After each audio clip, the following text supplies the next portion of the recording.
Bonjour, mesdames et messieurs, je suis Adèle Irénée Gramombo, ingénieure agronome nutritionniste et épidémiologiste, présidente de l'Association des femmes pour le développement durable basée en France et en Centrafrique. Je m'en vais vous présenter mon étude qui s'intitule Plantes à usage dermatocosmétique dans la commune de Bimbo, en Centrafrique. L'utilisation des plantes à visée dermatocosmétique est ancrée dans les mœurs africains et notamment en Centrafrique. Face au caractère onéreux des plantes, des produits dermatocosmétiques vendus en pharmacie, ces plantes représentent une solution à moindre coût et sont accessibles par la cueillette aux couches les plus défavorisées de la population.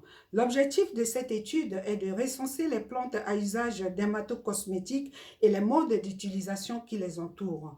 398 personnes âgées de 15 ans et plus ont participé à l'étude sur la base du volontariat dans 30 localités de Bimbo.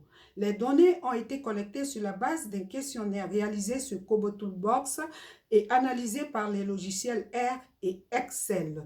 255 femmes et 143 hommes ont répondu au questionnaire.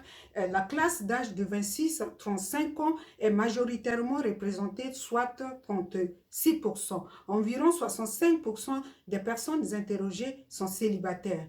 Les agriculteurs et les commerçants représentent respectivement 25% et les femmes au foyer 22%.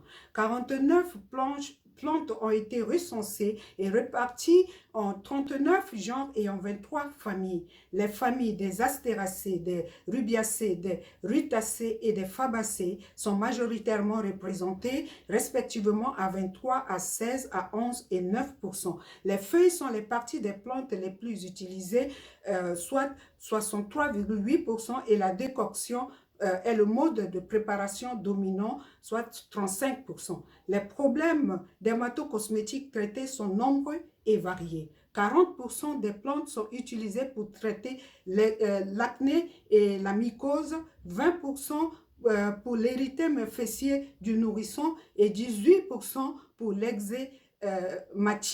Ci-contre le tableau récapitulatif des plantes et applications dermatocosmétiques. L'étude a permis de faire l'inventaire des plantes à usage dermatocosmétique dans la commune de Bimbo, en Centrafrique. Les résultats de cette étude pourraient orienter d'autres travaux de recherche pharmacologique et pharmacocinétique. Les femmes et les jeunes représentent la majorité des utilisateurs. Donc, la vulgarisation de ces plantes pourrait constituer une activité génératrice de revenus. Je vous remercie.